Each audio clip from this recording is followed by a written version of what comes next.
Hello YouTube, I'm ArmyMan243 and today I'm here with Hoopscoop3000 from the Gamer6, the other channel I have. Say hey man. Hey, what's up? Alright, today we're going to be talking about Crysis 3. A real quick note about the gameplay footage that's playing through the background right now.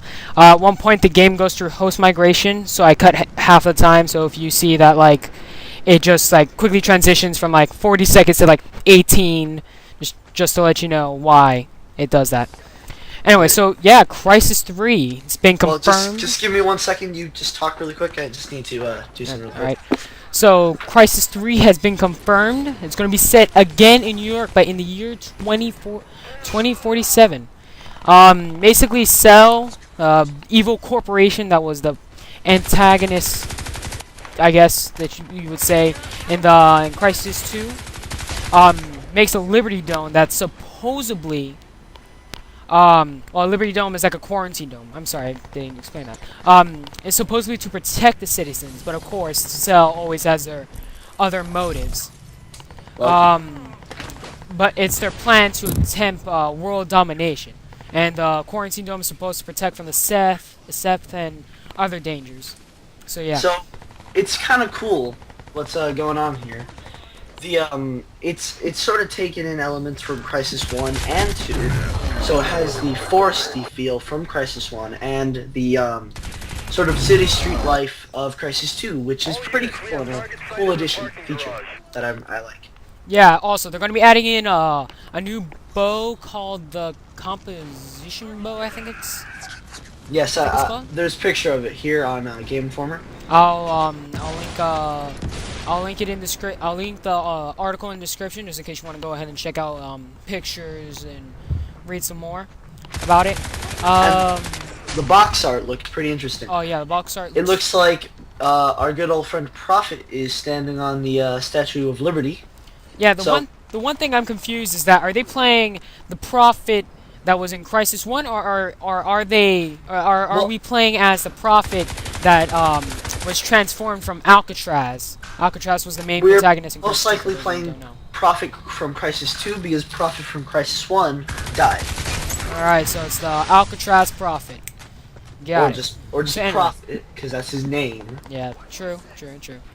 Alright, so So far, EA has released a few things, such as pre-order bonuses and stuff like that. So I'll run you. You want me to run you guys through the packs? Go for it. So, first pack, Stalker Pack, includes the base game, all Hunter Edition content, and the following early multiplayer unlocks. For players who like to stalk their prey from the shadows, the Stalker Pack provides early multiplayer access to the deadly semi-automatic Jackal shotgun. This powerful close-range shotgun comes with a nuke silencer, custom weapon skin, and 2 exclusive themed in-game dog tags. Another thing that is there is the Overkill Pack, includes the base game, all Hunter Edition content, and the following early multiplayer packs. The Overkill Pack features early multiplayer access to the Typhoon assault weapon and skin, spewing 500 rounds a second. That's a lot, Gio. Yeah, I know. That is a lot.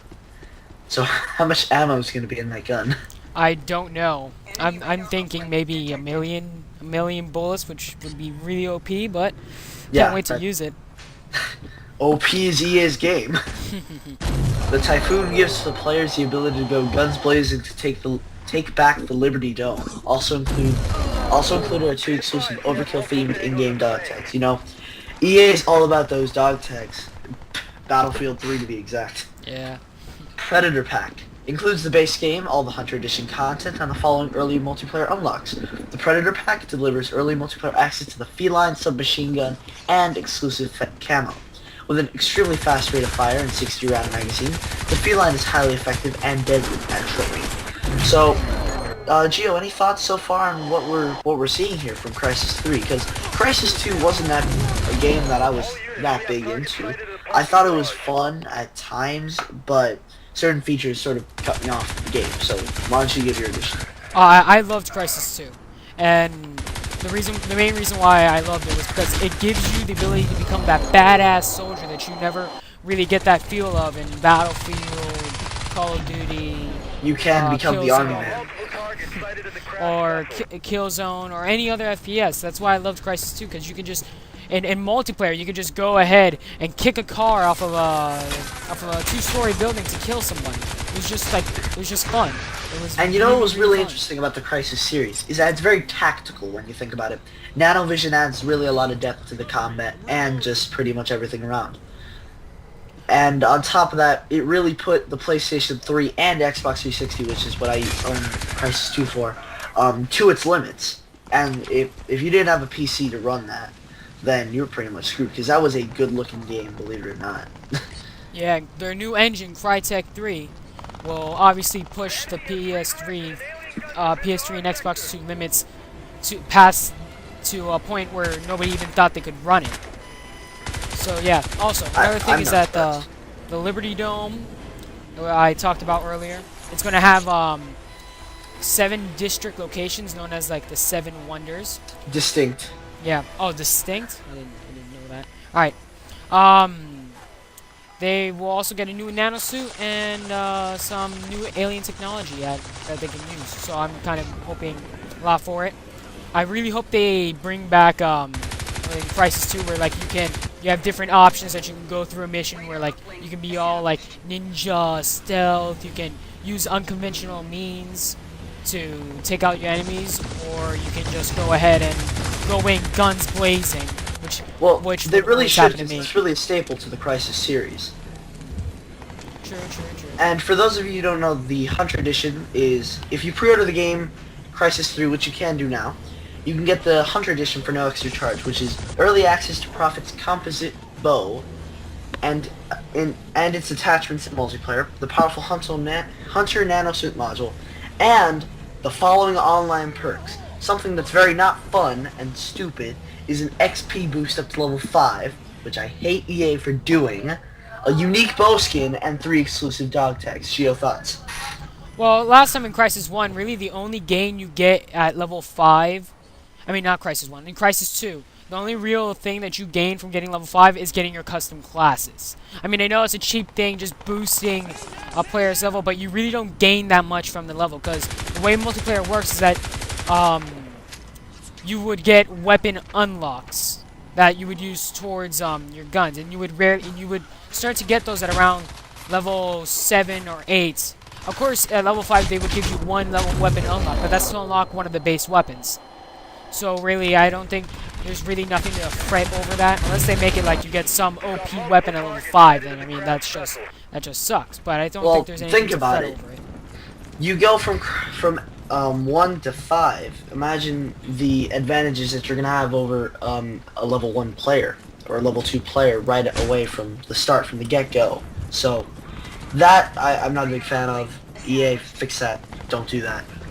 But as far as the story goes, the game is set in 2047. Did you already talk about this? Yeah, I did. Okay then. But so you guys already know the gist of it. The story was a big part of Crysis 2, and it was an intriguing plotline. I wasn't that big a fan of it, but it was cool. It kept me playing for a little while.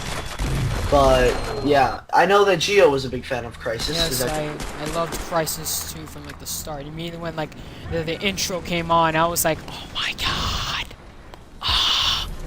That's true. The game really, it looked awesome, amazing. Yeah. That was huge for what it did. I thought it did it pretty well. The shooting was really, really good. The story was interesting. I don't know what about it just didn't keep me playing for too long. Now the main thing I'm looking for, the main thing I want is some more weapons, and really the ability to just like have that free roam that Crysis 1 had. Also, for multiplayer, I want to have some custom armor, because I wouldn't mind sporting some nice armor that I customized. But I want also that free roam. Yeah, like I kind of want it like I Am Legend, where you get to where like the movie I Am Legend, where you can like just go around driving like you get what I'm talking about, like I don't. Well, driving was in Crysis 2 and 1. Yeah, but like you could rarely drive around. That's the thing. Yeah. Like that's what. Well, like, because Crysis 2 wasn't in. Just correct me if I'm wrong. Crysis 2 was not as open as the original. No, it was more linear, but it was kind of like that linear where like it leads you in one direction, but it has 3 different options that you can go through. Yeah, what's funny is that Crysis, the original, was like a different take on what Crytek already did, Crytek are the guys who created Crysis 1 and 2, and are creating 3, and they had another series called Far Cry, and basically with Crysis, they did the same thing that they did in Far Cry, where they stuck your character in an island, and it was like that. Alright, so we're out of time at this point, so click like if you like the video, subscribe, and see you later. See you later.